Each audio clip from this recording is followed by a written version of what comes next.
Почему уезжали? Почему не остановились? Просто права нет. Прав нету? Права, да. Вы понимали, что рискуете жизнями? Нет.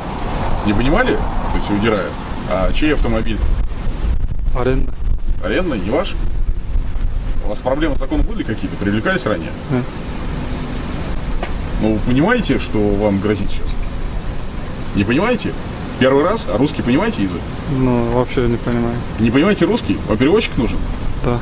Данный товарищ скрывался под этим автомобилем во дворе дома. И выдал его мобильный телефон.